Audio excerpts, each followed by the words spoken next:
How's it, everybody? It's Marius Mostert here, and I'm going to do a video today that I've been meant to do for a long time, and I just don't get to it. And sometimes we do tend to forget to maybe just do a couple of basic videos. Today, demonstrate you the simple Texas rig. Now, let's jump right into it. I've got my main line over here.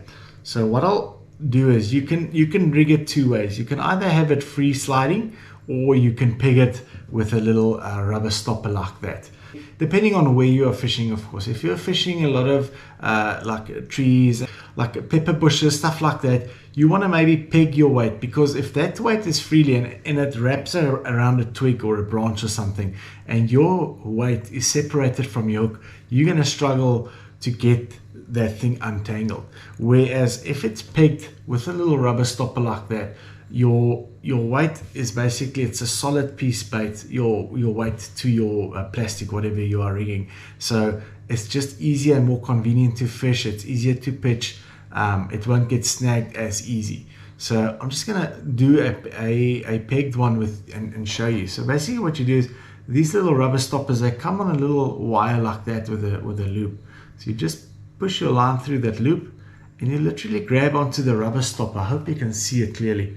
You grab onto the rubber stopper and you just pull, and there you've got your rubber stopper on your line. So that's obviously, now you can move that up and down. What you do then is you've got your typical Texas weight. It's like a dome cone type weight.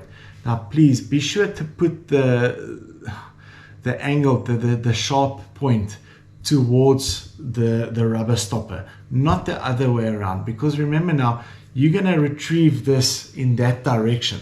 So if you're going to put the weight like that, you're going to pick up grass and everything under the water. You want it as streamlined as possible. That's why you're going to be rigging it like that.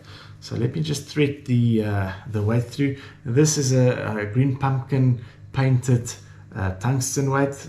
Difference between tungsten and lead: tungsten is much heavier than lead, and you can get away with a smaller profile but with a heavier bait, and then also the sound it makes. The painted ones don't make a great sound, but the unpainted ones that look like this, look there, it just looks like a polished steel. Now if that thing goes onto rock, it makes a more of a clingy sound, whereas if you're going to have lead on rock, it's going to be a more dull sound. So on certain days I might want that clicking sound, especially if you're fishing dams with crawfish and stuff, that clicking sound. Other days they might just want that dullish sound, or they don't want a lot of sound at all. Anyways, let's get back to the Texas rig. So there's my weight over there.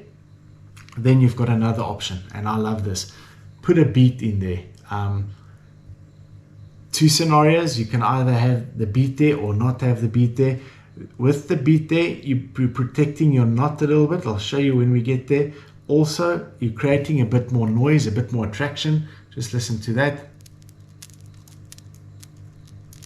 Without the beat, you won't have that. All right, then what we do is, just gonna, there's my 3/0 Mostert hook. I'm just gonna quickly tie that on.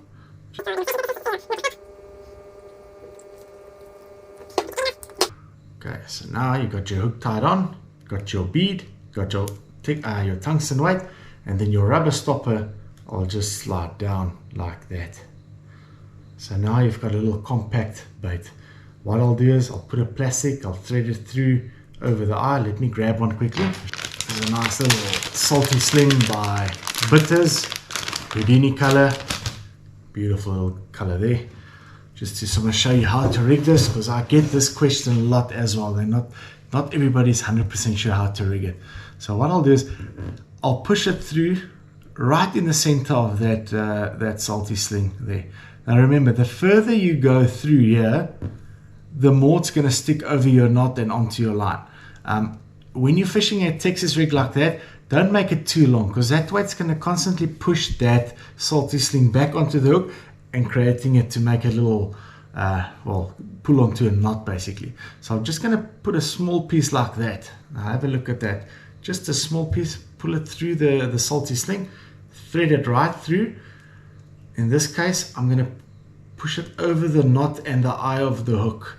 So that bead is obviously not protecting the knot, because the plastic is doing that. let's just rig it finished and I'll show you. Another little tip is, if you want this salty sling to hang as straight as possible, you have a look at where the bend of the hook is. Where that hook bends, that is where you want to go right through that salty sling 90 degrees. So I'll maybe just pinch it there and then go through the salty sling 90 degrees like that. You can see I'm going through, and then you don't want to leave it like that, because now you're going to get snagged onto vegetation and everything under the water. You just basically skin it like that. So have a look at that. Straight hanging salty sling by Bitters. Texas rig, easy, simple, effective. One of the most popular ways to fish for bass. Now listen to that. So that bead now, when you're pulling it over the rock and over the sand and over whatever you are fishing, that bead is constantly going to hit onto that tungsten weight, creating a bit of a clicking sound, pulling the attention, dragging the attention of the bass. And come and have a look. What's this clicking sound? They're going to check the salty sling, and I promise you they are not going to leave it alone. Guys, all of these components are available on Bass Warehouse's website. It's the Vike range. Have a look at the Vike range. They do the rubber stoppers, they do the weights, they do the glass beads, they do nail weights, anything you can think of. And the prices are very, very reasonable. So guys, there you go. Texas rig. Please hit the like button, subscribe onto my YouTube channel. Until I see you guys back on the water. Cheers.